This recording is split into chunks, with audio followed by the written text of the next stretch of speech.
तुळ राशी. 99% तुळ राशीचे लोक या एका कारणामुळे मागे आहेत. नमस्कार.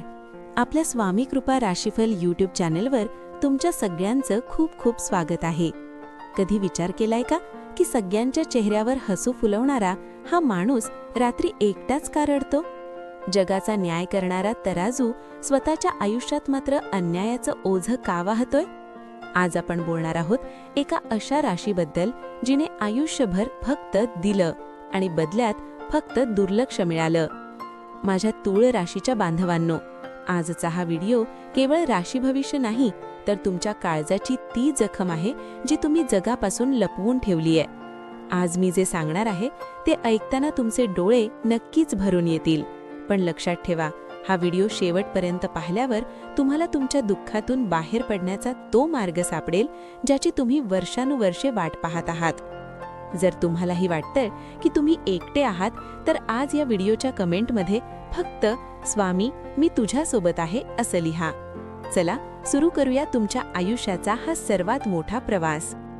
2. कौटुंबिक जीवन. तराजू आणि तुटलेली नाती. त्यागाची व्याख्या म्हणजे तुळरास. तुळ राशीच्या व्यक्तीचं संपूर्ण आयुष्य हे घरासाठी असतं.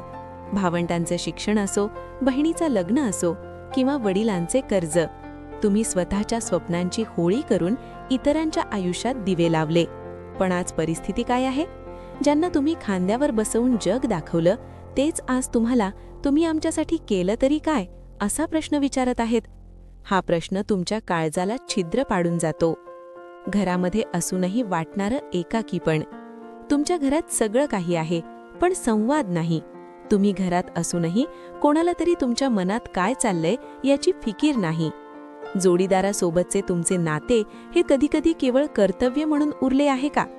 तुम्ही सर्वांसाठी उपलब्ध असता, पण जेव्हा तुम्हाला कोणाच्या खांद्याची गरज लागते तेव्हा सगळे व्यस्त असतात.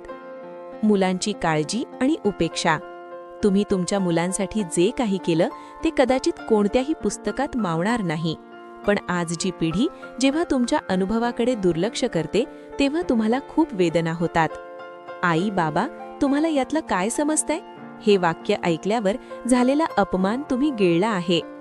आर्थिक स्थिती. घामाच्या थेंबातून सांडलेलं मोती.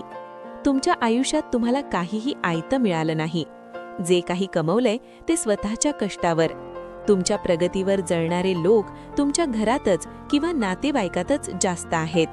तुमच्याकडे पैसा आला की लोकांचे फोन येतात, पण तुम्हाला गरज पडली की त्यांचे फोन स्विच ऑफ होतात.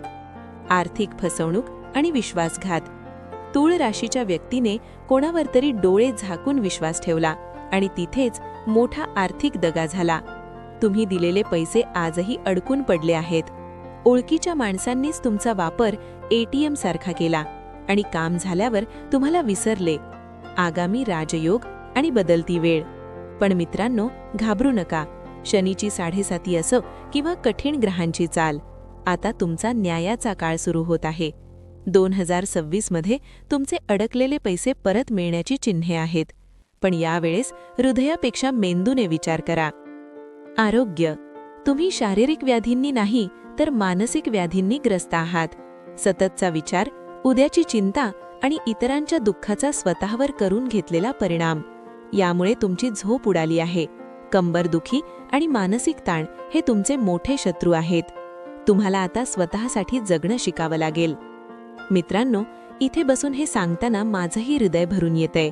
तुमच्यापैकी किती जणांना असं वाटतंय की ज्यांवर तुम्ही सर्वात जास्त प्रेम केलं त्यांनीच तुमचा सर्वात मोठा विश्वासघात केला? जर तुमच्या आयुष्यात अशी कोणी व्यक्ती असेल तर कमेंटमध्ये होय मी हे अनुभवलंय असं नक्की लिहा. आपण सर्वजण एकमेकांच्या दुःखात सहभागी होऊया. विद्यार्थी. स्वप्न आणि संघर्ष. एकाग्रतेचा अभाव आणि मानसिक द्वंद्व. तुळ राशीच्या विद्यार्थ्यांची बुद्धी कुशाग्र असते, पण त्यांचं मन तराजूसारखं सतत डोलत असतं. हे करू की ते करू या द्विधा मनस्थितीत त्यांचे महत्त्वाचे तास वाया जातात. अभ्यासाला बसल्यावर पुस्तकापेक्षा जगाच्या चिंता त्यांना जास्त सतावतात. मित्रांनो, तुमची हीच अस्वस्थता तुमच्या प्रगतीतील अडथळा आहे. अपेक्षांचे ओझे. तुमच्यावर घरच्यांच्या खूप अपेक्षा आहेत. कधीकधी तुम्हाला वाटतं की मी कोणासाठी शिकतोय, स्वतःसाठी की इतरांना दाखवण्यासाठी? या दडपणाखाली तुम्ही तुमची खरी प्रतिभा विसरून जाताय. 2026 हा काळ तुमच्यासाठी करो या मरो असा आहे. जर तुम्ही आत्ता सावरलात तर भविष्यात मोठे अधिकारी किंवा यशस्वी उद्योजक व्हाल. चुकीची संगत आणि सोशल मीडियाचा वेळखा. तुमच्या राशीला शुक्र प्रभावित करतो, ज्यामुळे ग्लॅमर आणि आकर्षणाकडे तुम्ही लवकर ओढले जाता. चुकीच्या मित्रमैत्रिणींच्या संगतीमुळे अभ्यासावरून लक्ष विचलित होत आहे. लक्षात ठेवा, जे आज तुमच्यासोबत हसतायत ते तुमच्या अपयशाच्या वेळी सोबत नसतील. स्वामींचा अमोघ महाउपाय, जो तुमचे नशीब बदलेल. श्रोत्यांनो, आता वेळ आलीये त्या उपायाची ज्याची तुम्ही आतुरतेने वाट पाहत आहात. हा उपाय श्रद्धेने केलात तर तुमच्या आयुष्यातील संकटांचे डोंगर कापसासारखे उडून जातील. महाउपाय: 0 ते विश्व प्रवास संकल्प. गुरुवारी सकाळी सूर्योदयापूर्वी उठून स्नान करावे. पिवळे किंवा पांढरे स्वच्छ वस्त्र धारण करावे. स्वामींची मूर्ती किंवा प्रतिमा स्वामींच्या फोटोसमोर तुपाचा दिवा लावावा. 2 वेलची आणि 1 खडीसाखरेचा खडा नैवेद्य म्हणून ठेवावा. मंत्र साधना: श्री स्वामी समर्थ या मंत्राचा जप करताना मनात फक्त एकच विचार ठेवा की स्वामी, मी माझे कष्ट करायला तयार आहे, तुम्ही फक्त मला मार्ग दाखवा. विशेष विधी: तूळ राशीच्या व्यक्तींनी दर शुक्रवारी कोणत्याही गरजू लहान मुलीला पांढरी मिठाई किंवा दूध दान करावे. यामुळे तुमचा शुक्र बलवान होतो आणि रखडलेली कामे मार्गी लागतात.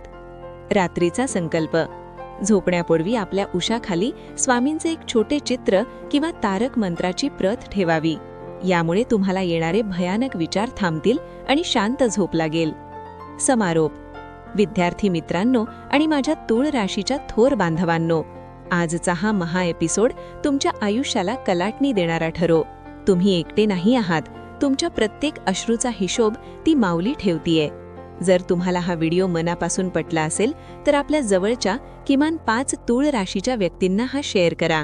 कोणाचं तरी आयुष्य वाचवणं हे सर्वात मोठं पुण्य आहे. आणि हो, कमेंटमध्ये श्री स्वामी समर्थ लिहायला विसरू नका. पुढच्या भागात कोणत्या राशीबद्दल सविस्तर जाणून घ्यायला आवडेल तेही सांगा. स्वामी तुम्हा सर्वांचे कल्याण करोत. शुभम भवतु. शेवटी जाता जाता इतकंच सांगेन, माझ्या तूळ राशीच्या बांधवांनो, तुम्ही खूप सहन केलंय. आता बस झालं. स्वतःला दोष देणं बंद करा. ज्या ईश्वराने तुम्हाला जन्माला घातलंय त्याला तुमच्या प्रत्येक कष्टाची जाणीव आहे.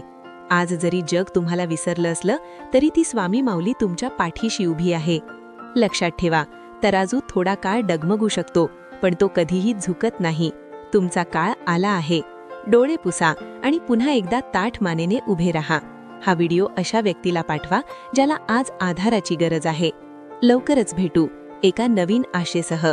स्वामी तुमच्या पाठीशी आहेत. तर हे होतं आजचं तूळ राशीचं भविष्य. आणि हे राशी भविष्य ग्रहमानावर आधारित एक सर्वसाधारण अंदाज आहे. प्रत्येक व्यक्तीची कुंडली आणि ग्रहदशा वेगळी असू शकते. त्यामुळे वैयक्तिक निर्णयांसाठी तज्ज्ञांचा सल्ला नक्की घ्या. तुमचा आजचा दिवस सुखमय आणि प्रगतिकारक जाओ हीच स्वामीचरणी प्रार्थना. श्री स्वामी समर्थ. असेच माहितीपूर्ण लेख रोज मिळवण्यासाठी आत्ताच आपल्या चॅनलला सबस्क्राईब करा, लाईक करा आणि शेअर करा. धन्यवाद.